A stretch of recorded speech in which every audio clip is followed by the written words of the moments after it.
Hello friends, good morning.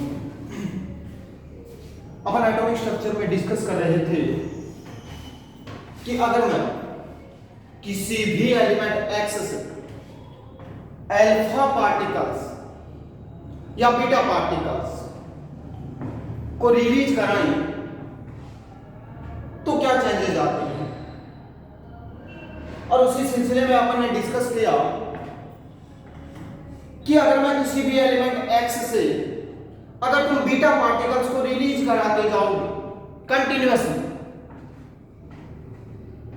तो जो species form हो रही थी वो आइसोबार थी। लेकिन सपोज दैट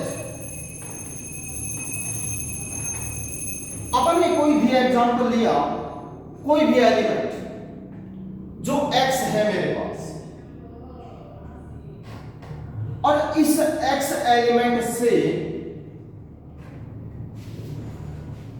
या तो एक अल्फा पार्टिकल, वन अल्फा,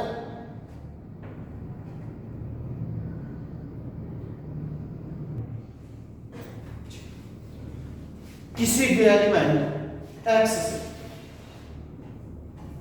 अगर मैं एक अल्फा पार्टिकल और दो बीटा पार्टिकल, दो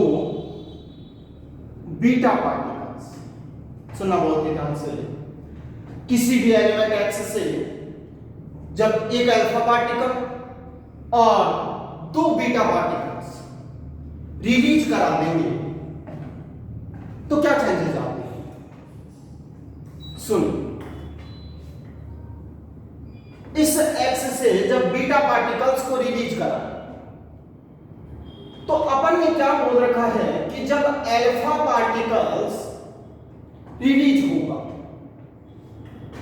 तो जो ए में जो चेंज आता है वो A-4 हो जाता है, और जो जेड में जो चेंज आएगा वो कितना, जेड। यस। लेकिन अगर मैं बीटा पार्टिकल्स की बात करूं तो बीटा पार्टिकल तो रियल इलेक्ट्रॉन्स है, तो यहां से अगर मैं एक बीटा पार्टिकल्स को रिलीज कराऊं तो ए में तो नो चेंज, यानी कोई चेंज नहीं आता, क्योंकि बीटा कभी इस ए में कोई चेंज लाता ही नहीं। क्यों नहीं लाता? क्योंकि बीटा एक रियल इलेक्ट्रॉन है यार, और जो इलेक्ट्रॉन का जो मास है वो नेग्लिजिबल होता है। कैसा होता है? नेग्लिजिबल। और नेग्लिजिबल होने की वजह से अगर मैं कंटिन्यूअसली भी अगर बीटा निकालता जाऊं तो भी इसमें कोई चेंज नहीं आता। लेकिन जो जेड है वो कितना हो जाता है, +1 से इंक्रीज हो जाएगा। तो सुने बहुत ही ध्यान से कि अगर इस हाइपोथेटिकल एलिमेंट एक्स से मैंने क्या किया, एक अल्फा को जब रिलीज कराया तो यहां से देखें यार ए में चेंज आ जाना चाहिए कितने का, 4। इसका मतलब सपोज दैट तुम्हें जो यहां स्पीशीज मिली वो कोई वाई लिख रहा है, तो क्या हो जाना चाहिए कि Z-2 हो जाना चाहिए, और ए में चेंज लाएगा कितने का, 4 का, तो क्या आना चाहिए, A-4। यस की नो। फिर से तुमने क्या किए, दो बीटा को रिलीज करा दिए यार। अगर मैं कंटिन्यूअसली दो बीटा रिलीज कराऊं यहां से, -2 बीटा पार्टिकल्स, अगर दो बीटा पार्टिकल्स को रिलीज कराओ तो जो बीटा चेंज लाता है वो केवल और केवल किसमें, जेड। तो यहां से अगर अपन देखें तो कोई स्पीशीज मान लीजिए तुम्हें P मिल रही थी, तो यहां से अगर मैं दो बीटा पार्टिकल्स को रिलीज कराऊंगा तो ये जो जेड जो -2 हुआ है वो वापस इंक्रीज हो जाएगा कितने से, +1 और +1, यानी +2 से वापस आएगा कितना, जेड का जेड। यस की नो। ठीक।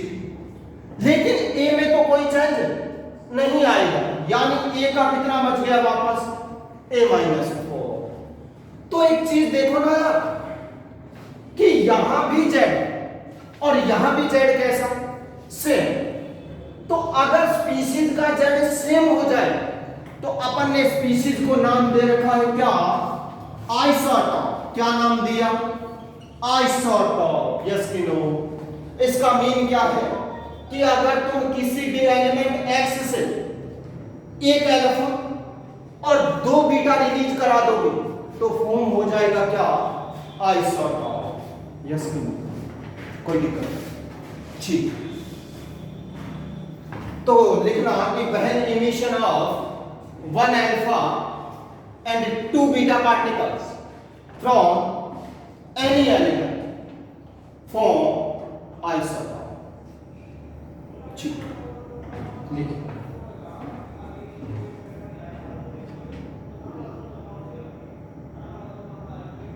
कुछ सवाल देखें यहां से कंटिन्यूअसली कि कैसे सवाल बनते हैं, जनरली नीट में पूछे जाते हैं।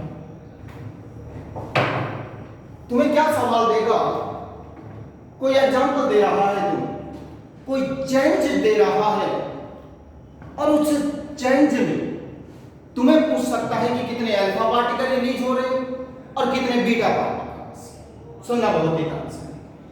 मुझे जो क्वेश्चन दे रखा है उसने क्वेश्चन दिया कि 92 यूरेनियम 238 92 यूरेनियम 238 चेंज हो रहा था आगे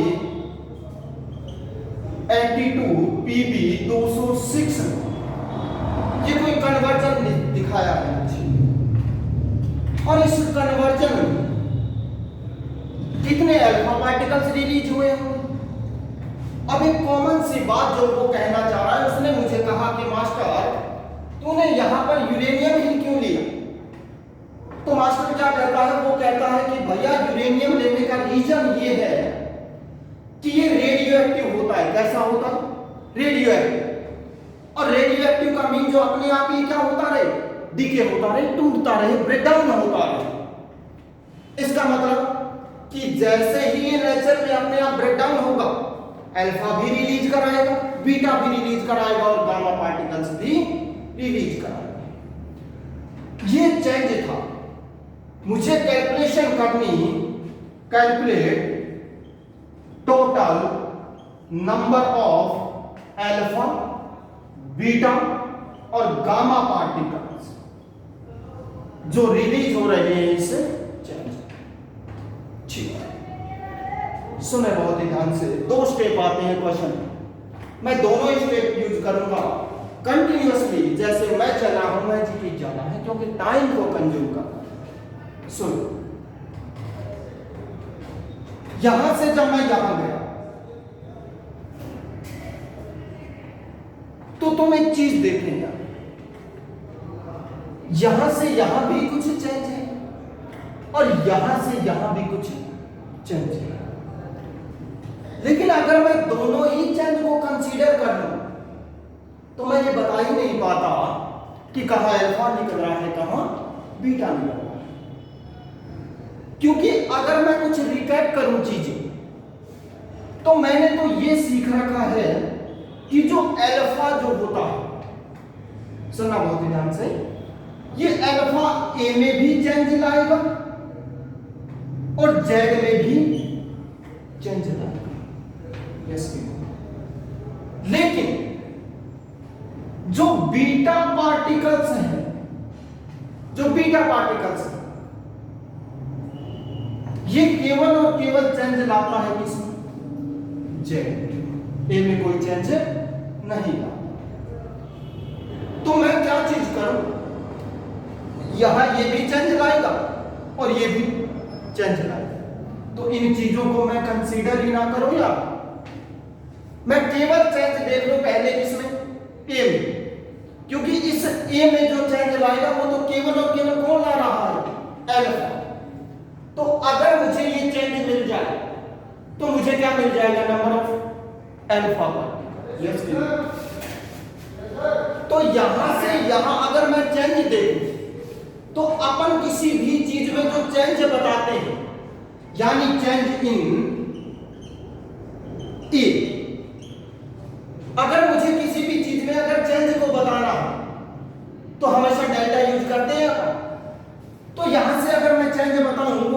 ये डेल्टा ए होगा कि नहीं होगा? अगर ये डेल्टा ए है तो यहां से देखो ना यार, जब एक अल्फा जाएगा, एक अल्फा, तो ए में चेंज आएगा कितने का? 4 का। तो अगर मैं इसे डेल्टा ए में अगर इसे डिवाइड कर दूं 4 से, तो मुझे total number of alpha particle मिलेंगे कि नहीं मिलेंगे? क्योंकि अगर एक अल्फा गया तो चेंज आएगा कितने का? 4 का। अगर 2 अल्फा पार्टिकल गए तो 8 का। यानी ये जितना चेंज आया है उसमें अगर मैं उसे 4 से डिवाइड कर दूं तो वो total number of alpha particle है कि नहीं है यार? इसका मीन कि अगर मैं यहां से यहां देखूं तो वो चेंज कितने का? 32। तो चेंज इन ए अगर देखूं तो वो कितना? 32 डिवाइड कर दूं किससे? 4 से, कितने alpha particle? 8 alpha particle. Yes की नो। अब यहां से देखें, क्योंकि मुझे चाहिए क्या? Beta particles. अगर मैं इन बीटा पार्टिकल्स को देखूं तो यार इन 8 अल्फा की वजह से, इन 8 अल्फा से जो ये वाला जो चेंज आना था, कौन से वाला? जेड वाला, वो रियल में आना कितने का? एक अल्फा से कितने का? 2 का। तो 8 से कितने का? 16 का। कंटिन्यूअसली मैं यहां से डायरेक्ट करूंगा। इस 8 अल्फा की वजह से जो चेंज आ रहा है वो एक अल्फा से 2 का चेंज आता है, क्योंकि अल्फा जो होगा वो z-2 करता है यार। तो एक अल्फा से चेंज आया कितने का? 2 का। तो 8 अल्फा से कितने का आना था? 16 का। लेकिन वो रियल चेंज है कितना? 10 का। तो अगर मैं रियल चेंज इन z अगर देखना चाहूं तो वो कितने का? 10 का। यस की नो? तो फिर क्या हुआ होगा यार? यहां से देखो ना कि अगर ये 8 अल्फा जाते तो चेंज आ रहा था 16 का, लेकिन रियल चेंज कितना? 10 का। तो फिर 6 बीटा पार्टिकल निकल गए होंगे यार, क्योंकि जब एक बीटा जाता है तो वो एक बढ़ा देता है किसे? जेड को। कितना? 1। तो फिर वो जब अगर 6 बीटा निकले तो फिर वो कितना बढ़ा देंगे?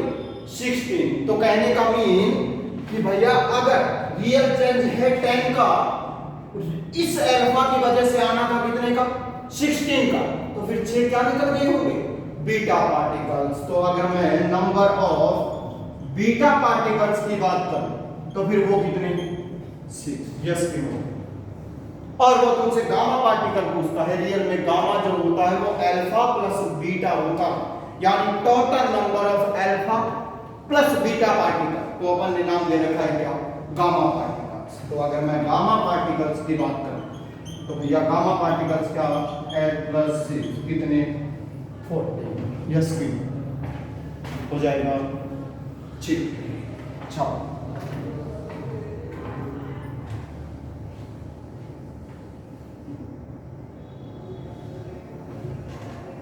अगला सवाल देखिए यहां से।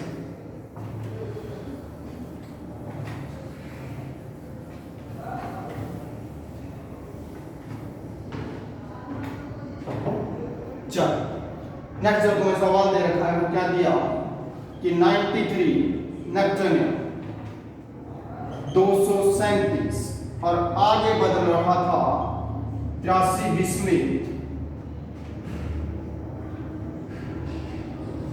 233 या 209। ठीक, इस चेंज में तुम्हें क्या पूछेगा?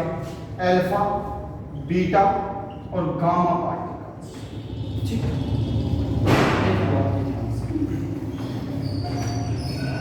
सोल्व कर सकते हो अगर तुम भी करना चाहो तो। पहले तुम ट्राई करो, उसके बाद मैं ट्राई करूंगा। पहले सोल्व करो। तो यहां से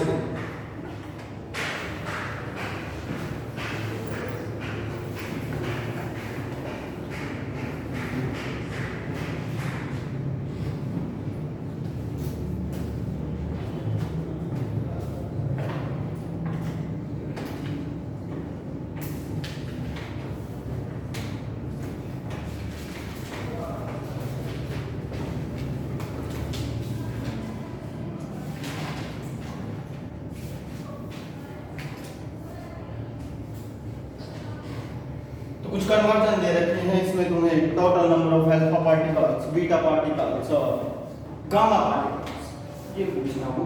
चलो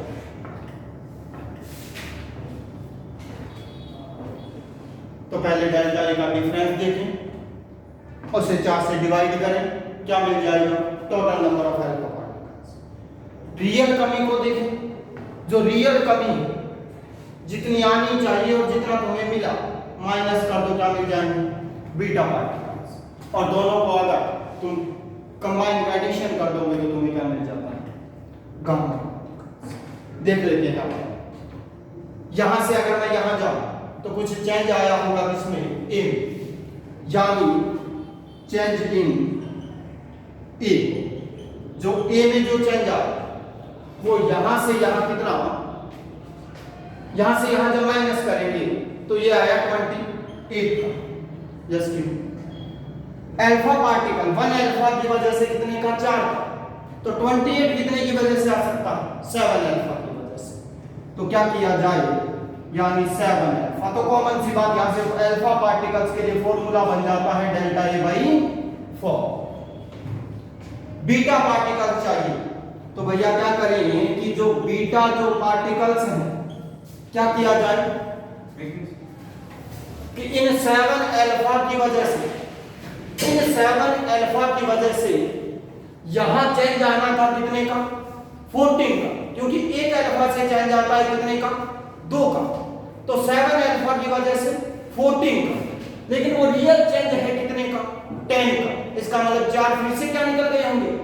बीटा पार्टिकल। तो 14 माइनस 10 कितने आए? 4 बीटा पार्टिकल। मुझे क्या चाहिए? Gamma particles. और जो गामा पार्टिकल्स होते हैं वो अल्फा प्लस बीटा। तो क्या किया जाए कि 7 प्लस 4 11 क्या निकल जाएंगे? यस ठीक। चलो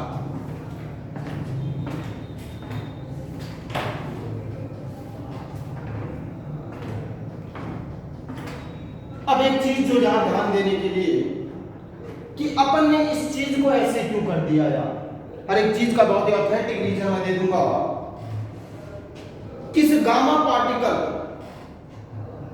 मैंने मान लिया अल्फा प्लस बीटा। क्यों भैया? ऐसा क्या रीजन है कि अपन ने इन दोनों को कंबाइन कर दिया अल्फा प्लस बीटा? जनरली क्या होता है कि जब तुम किसी भी, मान लीजिए मैंने यही एग्जांपल ले रखा है, जब तुम इससे क्या करोगे? बीटा पार्टिकल्स अल्फा पार्टिकल्स को रिलीज कराओगे, तो ये रिलीज तो तभी होंगे ना यार जब तुम बाहर से इसे कुछ एनर्जी दोगे। किसी भी एलिमेंट से जब अपन इलेक्ट्रॉन्स, क्योंकि बीटा तो रियल इलेक्ट्रॉन ही है यार, जब तुम इन्हें बाहर रिलीज कराओगे तो फिर कुछ एनर्जी तो देनी पड़ेगी। और वो एनर्जी जनरली क्या होती है? इसका जो न्यूक्लियस है उसे ट्रांसफर हो जाती है। जब ये पार्टिकल्स बाहर जाएंगे तो इनका जो न्यूक्लियस है वो उस एनर्जी को क्या करेगा? गेन करेगा। और गेन करने के बाद वो क्या हो जाता है? एक्साइटेड स्टेट में चला जाता है, उत्तेजित हो जाता है। लेकिन कोई भी चीज जब अपने एक्साइटेड स्टेट में जाती है तो एक कॉन्सेप्ट जो तुम्हें बॉन्डिंग में पढ़ाया जाता है क्या, कि एनर्जी जितनी ज्यादा होगी, एनर्जी लेवल जितना ज्यादा होगा, स्टेबिलिटी उतनी ही क्या हो जाती है या कम हो जाती है। तो मैं ये बोल सकता हूं यहां से कि भाई जो एनर्जी है वो indirectly proportional to stability. Yes कि नो?